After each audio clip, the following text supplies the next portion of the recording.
हो गई।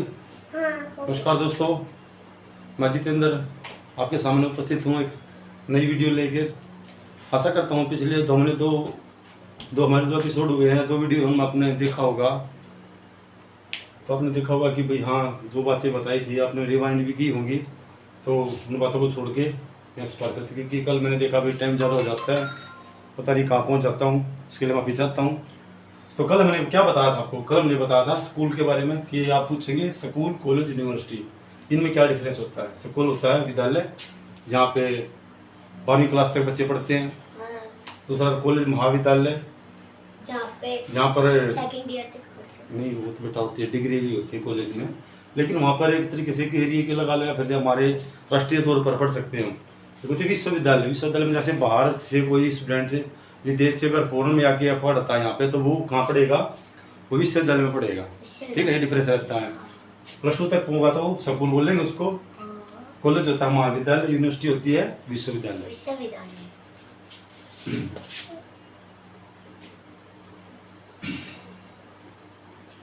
आज का मेरा टॉपिक रहेगा 3 बातों पर। टीचर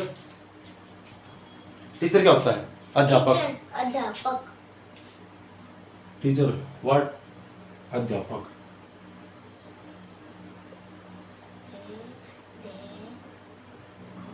अध्यापक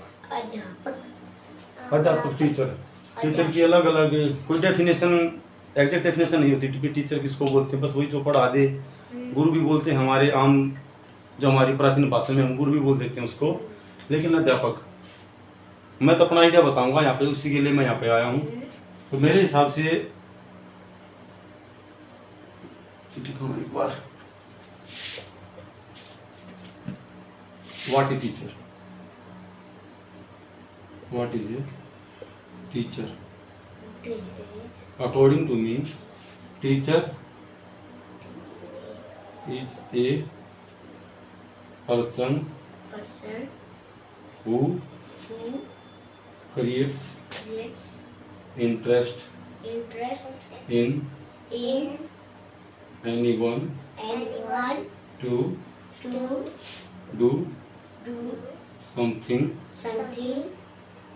in his life. अध्यापक का मतलब क्या है कि टीचर वो व्यक्ति होता है जो किसी भी व्यक्ति के अंदर, समझ किसी के अंदर which create interest in anyone to do something in his life, कि एक इंसान अपने जीवन में कुछ कर सके। किसी भी इंसान के अंदर ये रुचि कोई पैदा कर देता है, तो उसको हम क्या बोलते हैं? टीचर। अगर कोई टीचर है और अगर उसके पढ़ाने से या उसकी बात बोलने से उसका स्टूडेंट नहीं मान रहा है, या मतलब अगर वो रुचि पैदा कर ही नहीं पा रहा है, तो वो टीचर नहीं है। इज ओनली, बस उसके बारे में टीचर बारे में कुछ बोलना ही नहीं चाहूँगा। बस मेरे हिसाब से टीचर ही होता है भाई, अगर आप पढ़ा रहे हो तो आपका मकसद है किसी के अंदर कुछ वो एक लालसा पैदा करना कि हाँ भाई, बंदा अपनी लाइफ में कुछ कर सके। समझ गए बच्चों? और कुछ आता भी है वो, जैसे कि कुछ बनना। हाँ, जैसे कुछ बनना, मतलब कुछ भी बनना है, इच्छा, रुचि, इच्छा, जैसे आशाएं, कुछ तो पैदा करता है ना, तो टीचर ही पैदा करेगा ना, वही तो बताएगा कि तुझे कुछ करना है। वैसे पूछते भी है तुझे क्या बनना है, तो तुझे पढ़ना पड़ेगा ऐसे। बिल्कुल। और अगर तू पढ़े नहीं तो ये तुमसे बात नहीं करेगा। बस उसी को बोलते हैं बेटारियन। कि सेकंड बात है गूगल बेस्ट टीचर। वैसे टीचर बहुत बड़े बड़े होंगे, पता नहीं कितने पीछे आए, कितने गए हैं, वो बहुत महान है, लेकिन गूगल मेरी नज़र में सबसे बेस्ट टीचर है। क्यों है बेस्ट टीचर? क्योंकि हम जो भी चाहते हैं हम उससे ले लेते हैं। हो सकता है भी टीचर को, मैं मानता हूँ कि टीचर को इतना नहीं जान सकता कोई भी, लेकिन वो किस वे में मैं बात कर रहा हूँ, क्योंकि जब भी आप गूगल की साइट खोल लेंगे तो आप देखेंगे कि जैसे अभी टीचर के बारे में जैसे लिख देता था, मैंने अभी जो डेफिनेशन लिखी थी टीचर की, तो उसमें अलग अलग अक्षर लिखे हुए थे मैंने। तो गूगल क्या करता है कि जिसको ये लगता है ना कि हाँ भाई ये जरा सा थोड़ा कॉम्प्लिकेटेड, जैसे उलझा हुआ बोल सकते हैं, थोड़ा उलझा हुआ कोई शब्द है, तो उसको वो ब्लू कर देता है। उसको ब्लू क्यों कर देता है? वो उसको वो ये नहीं सोचता कि सामने वाले को हर चीज़ आती है, उसको तो अपनी एक एक चीज़ें, बस वो, मैं गूगल को प्रमोट नहीं कर रहा हूँ, बस मैं बता रहा हूँ तो वो ये बताता है कि भाई आप कहाँ पे भी जाओ, आप कहीं पे भी सिलेक्ट करो, ये नहीं है जहाँ पे नीला हुआ है आप सिलेक्ट करो, आप देख सकते हो कि वो क्यों लिखा हुआ है। हाँ भाई स्पष्ट हो गई बात, ये है इसका, ये है जैसे कैरियर है वो उसका क्यों लिखा हुआ है, उसका क्या मतलब है, तो आप जाके सिलेक्ट करके आराम से देख सकते हो भाई ये अक्षर कहाँ से आया।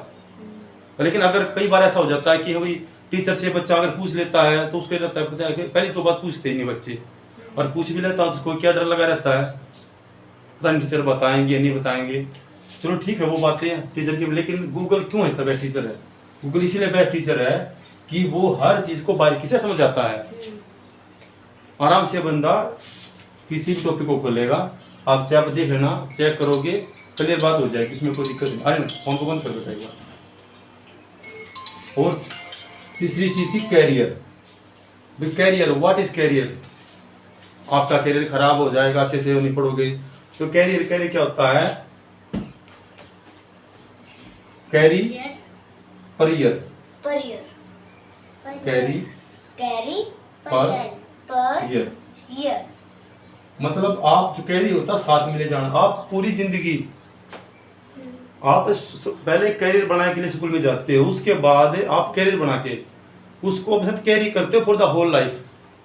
अपनी आने वाली जिंदगी के साथ जो कैरी करोगे साथ में उसको बोलते हैं कैरियर। यानी कि आप किस फील्ड में जाना चाहते हो वो होता है आपका कैरियर। अभी सबसे ज्यादा जो मेरा आज टॉपिक है वो कैरियर के ऊपर ही बात है। जिनको पता है उनके लिए तो है ही नहीं, उनके लिए रिवाइंड, इनको नहीं पता उन्हीं के लिए मैं इस प्लेटफॉर्म पे आया हूँ कि मैं फर्स्ट टू 10, 11, 12 देन कॉलेज। हमारे साथ जो घटना घटी थी मेरे अपने साथ, मैं अपना पर्सनल अनुभव ही शेयर करूंगा पूरी अपनी वीडियो में, उसके अकॉर्डिंग मैं पढ़ा पाऊंगा। ये मुझे लगता है कि भाई जो मेरे साथ बीता मैं वही बता सकता हूँ अच्छे तरीके से। बच्चों को ये नहीं पता होता कि बच्चा सपोज करो if any student want to be doctor in his life, उसको ये तो पता कि हाँ मुझे डॉक्टर बनना है। सपोज करो जैसे बोलते हैं डॉक्टर इंजीनियर प्रोफेशन वगैरह जो भी हैं भाई, लेकिन कई बार बच्चे ऐसे होते हैं, हमारे साथ भी हुआ कि भाई डॉक्टर बनना है, लेकिन उसको ये नहीं पता कि डॉक्टर कैसे बना जाता है। डॉक्टर आई मीन टू से MBBS। 10th के बाद हर बच्चे की 3 स्ट्रीम हो जाती है। एक होती है साइंस, दूसरी होती है कॉमर्स। अगर कोई स्पेलिंग मिस्टेक हो जाए तो उसके लिए मैं माफी चाहता हूँ। तीसरी होती है आर्ट, कला, साइंस विज्ञान, कॉमर्स।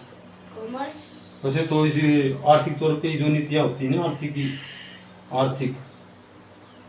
आर्थिक तौर पर जो नीतियाँ होती हैं, अभी जैसे मुझे बिल्कुल क्लियर भी नहीं है। जैसे वही इसमें कॉमर्स साथ मैंने पढ़ा तो नहीं है, लेकिन इतना जरूर पता है इसमें इकोनॉमिक्स कॉमर्स वगैरह की होते जो जैसे सीए वगैरह बनते हैं ना, सीए बनते हैं। तो अगर आप अपने जीवन में डॉक्टर बनना चाहते हो तो आपको साइंस लेनी पड़ेगी 10th के बाद। वही साइंस में भी 2 पार्ट होते हैं, इसके उपयोग होता है मेडिकल साइंस, सेकंड वन होता है नॉन मेडिकल। आर्ट में अपने जैसे अपने सब्जेक्ट होते हैं उसके अकॉर्डिंग वो तो बिल्कुल नॉर्मल सी बात है, लेकिन फिर भी नॉर्मल नहीं मैं बताना फिर भी चाहूँगा। जैसे भाई कोई हिस्ट्री पढ़ता है या फिर पॉलिटिकल, इस तरीके से होते हैं, आर्ट के अलग से होते हैं। तो साइंस में मेडिकल में अगर आपको डॉक्टर बनना है तो आपको पढ़नी पड़ेगी PCB, फिजिक्स, केमिस्ट्री, बायोलॉजी। और मुझे तो नहीं पता था, मैं 10वीं के बाद ऐसे में सोनीपत में गया तो मेरे पापा एक तरीके से अपना पढ़ी लगा सकते हो, 8वीं पास ही थे, तो गांव में अच्छे नंबर आए थे, तो गांव वालों ने 1-2 दिन बोला कि बच्चे स्कूल में बच्चे को डाल, तो पापा जी मुझे ऐसे में स्कूल में लेके आ गए। और मुझे भी नहीं पता था, बस ये था भी साइंस साइड पढ़नी है। तो वहाँ पे जाके एडमिशन कराने लग गए, तो वो एडमिशन सेक्शन में बोले भाई क्या पढ़ना है, बोले वहाँ सर साइंस में मेडिकल या नॉन मेडिकल। अभी मुझे वह पता नहीं है कौन सा बूथ है भाई, मेडिकल या नॉन मेडिकल, मुझे तो पता ही नहीं था, आइडिया ही नहीं होता उस वक्त। तो मैंने भाई मैंने नॉन मेडिकल बोल दिया, हाँ भाई मुझे तो नॉन मेडिकल पढ़ना है। तो मैंने नॉन मेडिकल पढ़ते रहे, अभी उसमें देखा अभी PCM ये क्या भाई, फिजिक्स केमिस्ट्री मैथ ये भी नहीं पता ये क्या चीज़ आ गई। तो मैं फेल हो गया था उस वक्त। मुझे 6 महीने के बाद सितंबर टेस्ट वगैरह आए तो वो बोले कि भाई पेपर आ गए। मैं पेपर आ गए, ये क्या बात, आप क्या करें भाई पेपर आ गए, पढ़ा तो है ना नहीं कुछ, टीचर कोई पढ़ाने तो क्लास में आया नहीं। तो बोले कि भाई जो टीचर आते थे ना लेक्चरर होते हैं ये ऐसे नहीं पढ़ाएंगे कि ये पढ़ो वो पढ़ो, ये तो बस इंग्लिश में लेक्चर देके चले जाएंगे, आपको ऐसे नोट करना पड़ेगा डायमेंशंस ये पेंडुलम ला ये। अरे भाई मैं तो बस पागल हो गया भाई, क्या करूँ। अब होना क्या था, वही होना था जो मंजू ने खुद होना था, फेल हो गए।